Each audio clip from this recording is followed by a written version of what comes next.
All right, these are the video note expectations for the flipped classroom when you have to watch a video at home for homework and record the notes as I explain them in this video.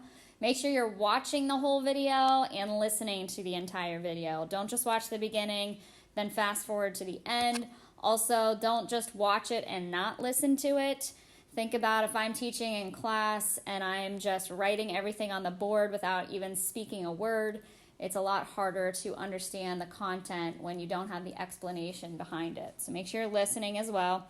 Take neat notes in your note packet. So you'll have the note packet for the chapter along with the video. Make sure you're copying the notes as I have them on the board and explain them. If I go too fast at any point, you can pause the video at any time to slow down and catch up on your notes and then hit play again. You could rewind a section and rewatch something if you didn't understand it the first time. Then you want to complete the Google Form reflection questions after you take the notes.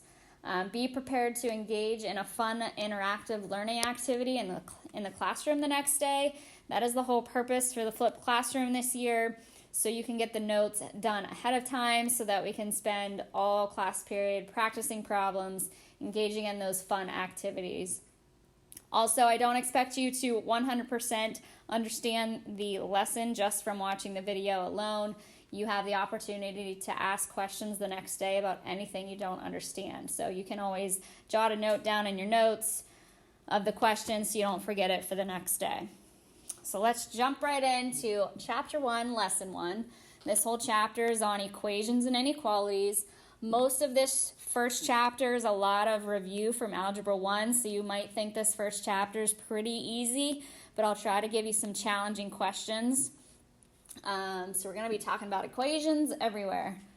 So 1.1, expressions and formulas. There's two boxes that are covering up some important variable or vocab terms. Okay, so blank are letters used to represent unknown quantities. So I'm going to reveal that. It is a variable. So usually in algebra, we include the alphabet, and those are variables. They're letters that represent numbers usually. Expressions that contain at least one variable is called an algebraic expression. It has variables, numbers, and operations. You can evaluate an algebraic expression by replacing each variable with a number and then applying the order of operations. So that's what this first example is going to be. So there's 4 steps here. Evaluate the expressions inside any grouping symbols first, whether it be parentheses, brackets, braces, anything like that. The grouping symbols need done first. Evaluate all powers or the exponents next. Remember, the third step is any multiplication or division in order from left to right, and add and subtract in order from left to right. So keep in mind that you don't always multiply before you divide. It just depends on what's first. So make sure you neatly show your work and document each step in these problems. Don't just rewrite over the M with the 3, go underneath. So I'm going to replace that M with a 3 because it's M is 3. There's a plus sign, parentheses, P is -4, so I'm going to substitute that in there, -1 squared. So the first step is substituting all the variables for the numbers that are given, and then follow order of operations. So we need to do the grouping symbols first, which are the parentheses. So you do nothing with the 3, then put a plus sign. Inside here we got -4 minus 1, which turns into a -5. Keep it in parentheses, square it. Next, you got to do the exponent. So -5, that whole number squared is 25. So we have 3 plus 25, and that is 28. So we can write 28 in our answer box.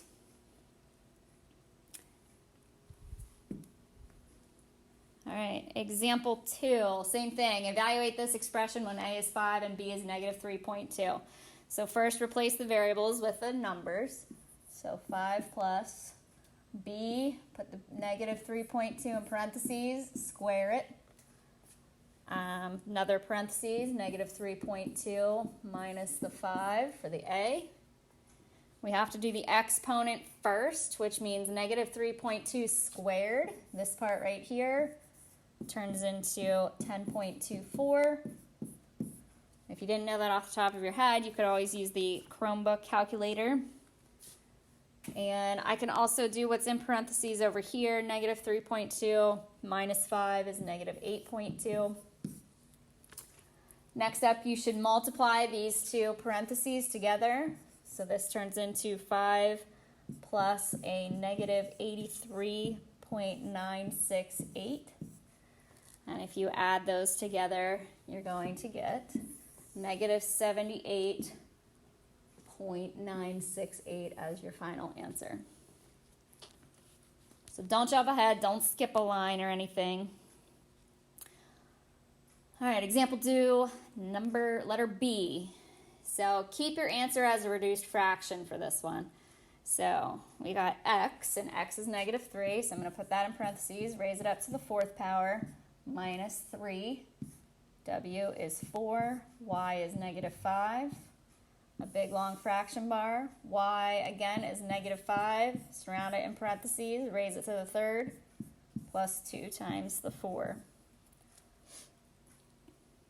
So in the numerator, the exponent, negative 3 to the 4th power, turns into an 81.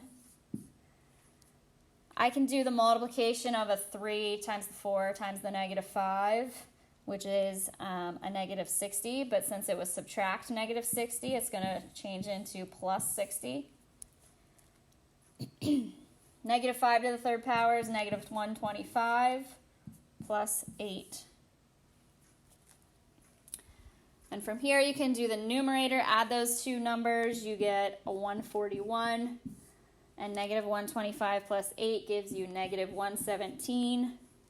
And if you reduce that fraction, always reduce the fractions, you get a final answer of negative 47 over 39.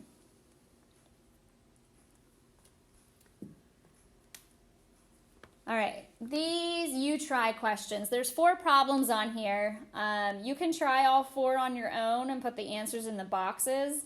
However, the one that I want you to actually put into the Google form is the answer to 2C.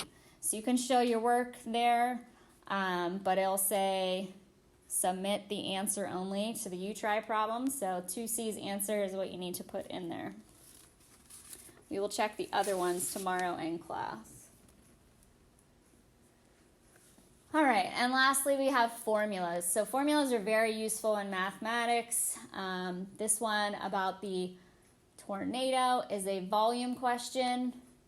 So you typically know the value of all the variables in the formula except for one, and you can find the remaining variable. So this one, we have a tornado here. The volume for the cone is the formula, V equals 1/3 pi r squared h. We need to find the approximate value of the volume for this tornado at the right. So we know we need to fill in what we know. So we don't know the volume, that stays a V. The 1/3 is a constant, so that's there. We're going to use 3.14 for pi. It asks for the r, which is the radius. So the 75 is the radius from the center of the cone to the outside edge. So this is 75 squared and multiplied by the height, and you can see the height of the tornado is 225. Now I'm fine with you going directly to your calculator on your Chromebook and typing this in carefully and getting the approximate answer.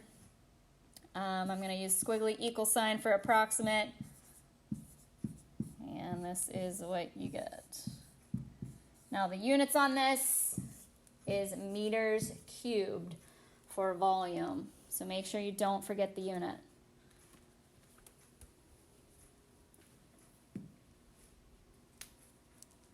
All right, you can try this on your paper. We will check the answer tomorrow.